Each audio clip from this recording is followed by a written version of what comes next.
বিসমিল্লাহির রহমানির রহিম। প্রিয় দর্শক ও শ্রোতা মণ্ডলী, আসসালামু আলাইকুম। আজকের বিষয় ধর্মতন্ত্র, ধর্মগুরু ও ধর্ম প্রণেতা।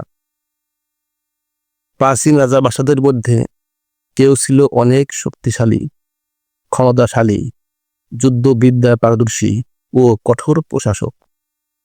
আবার কেউ ছিলেন দয়ালু, মানবিক গুণাবলী সম্পন্ন, বিচক্ষণতা বুদ্ধিসম্পন্ন, ন্যায় বিচারক, অনুসন্ধানী ও আধ্যাত্মিক চেতনাধারী।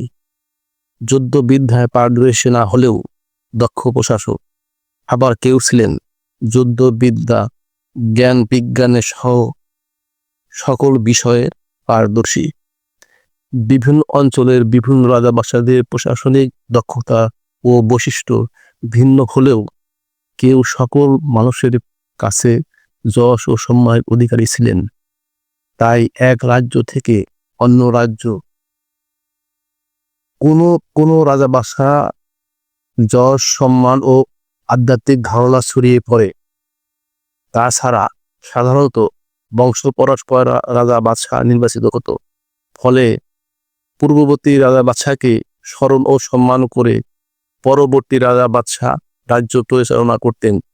প্রজাতন্ত্রের সকল কর্মকর্তা ও কর্মচারীদের পূর্ববর্তী রাজা বাদশাকে স্মরণ ও সম্মান করা ছিল বাধ্যতামূলক। পূর্ববর্তী রাজা বাদশার প্রণীত বিধিবিধান, আচার আচরণ, মহানুভবতা ও বিভিন্ন গুণাবলী সম্পর্কে ধারণা সম্বলিত ও বিশ্বাসভাজন কোনো উচ্চতর কর্মকর্তাকে নতুন রাজা বাদশার পরামর্শক হিসেবে নিয়োগ দিতেন।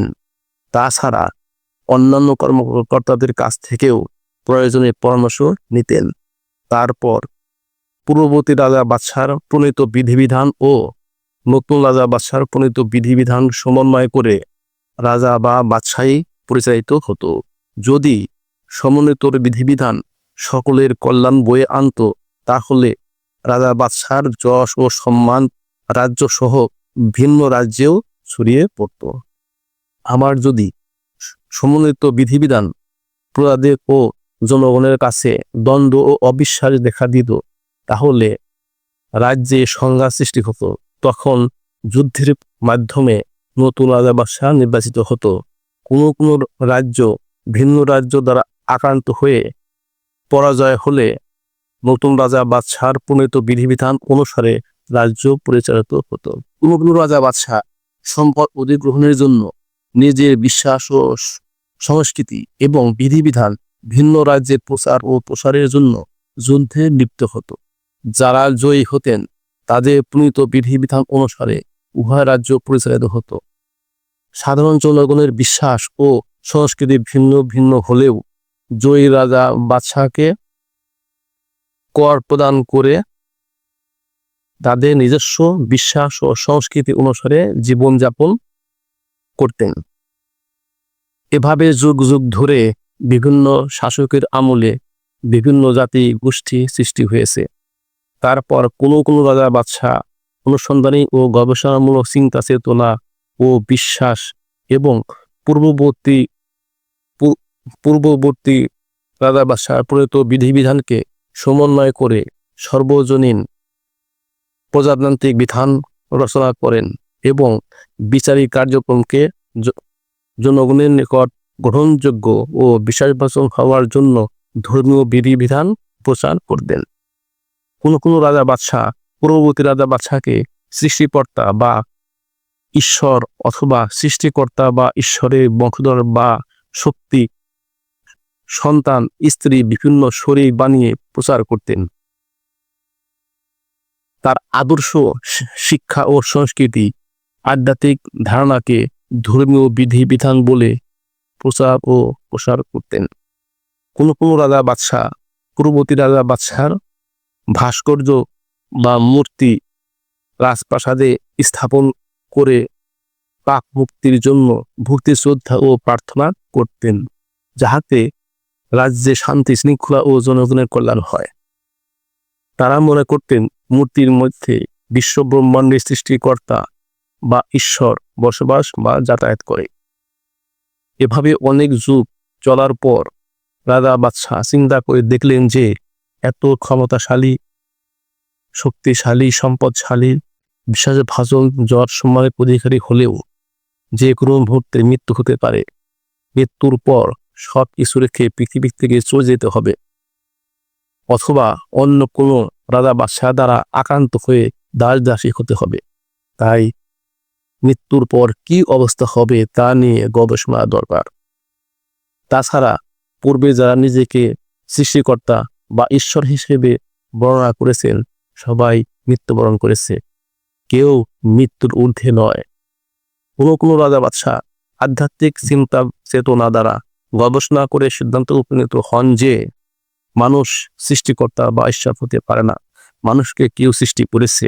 যদি সৃষ্টিকর্তা বা ঈশ্বরকে পাওয়া যায় তাহলে তার কাছে প্রার্থনা করে জানতে পারবো কি করলে মানুষের মৃত্যু হবে না, অমরত্ব হওয়া যাবে। আর যদি অমরত্ব না হওয়া যায়, যদি তার শক্তি প্রদান করে, তাহলে কোনো মানুষ আমাকে মারতে পারবে না। বিভিন্ন ধরনের চিন্তা করে রাজপ্রাসাদের কোনো গোপন স্থানে, নির্জন এলাকায়, পাহাড়ে বা পর্বতের চূড়ায় অথবা উপযুক্ত কোনো স্থানে আধ্যাত্মিক সাধনা শুরু করেন। কোনো রাজা বাদশাহ তার অনুসন্ধানী ও আধ্যাত্মিক গবেষণার মাধ্যমে প্রথমে আবিষ্কার করলেন মানুষের দেহের ভিতরে কোনো একটি শক্তি আছে, তার নাম হলো আত্মা। আত্মা দেহ থেকে চলে গেলে মানুষের মৃত্যু হয়। কেউ সিদ্ধান্ত উপনীত হলেন যে মানুষের মধ্যে সৃষ্টিকর্তা বা ঈশ্বর বসবাস। যখন দেহ থেকে সৃষ্টিকর্তা বা ঈশ্বর চলে যায় তখন মানুষের মৃত্যু হয়। তারা আরও সিদ্ধান্তে উপনীত হন যে সৃষ্টিকর্তা বা ঈশ্বরকে দেখা যায় না, ধরা ছোঁয়া যায় না, তার কোনো আকার আকৃতি নেই। তিনি সমস্ত পৃথিবীর যে কোনো জায়গায় বিরাজমান। তিনি বহু রূপ ধারণ করতে পারেন। ইচ্ছা করলে সমস্ত কিছুই ধ্বংস করতে পারেন, আবার সমস্ত কিছু সৃষ্টি করতে পারেন। তিনি মানুষ সৃষ্টি করেছেন, পৃথিবীর সমস্ত কিছু সৃষ্টি করেছেন। তিনি বহু বিশ্বব্রহ্মাণ্ডের মালিক। মানুষকে কিছু সময়ের জন্য পৃথিবীতে পাঠিয়েছেন, কিন্তু মানুষ দুনিয়ার সুখ শান্তি ভোগ বিলাস ক্ষমতার লোভে বিভিন্ন প্রকার অপরাধ করছে। মানুষকে হত্যা করেছে। এক রাজা বাদশাহ অন্য রাজা বাদশাহকে হত্যা করছে।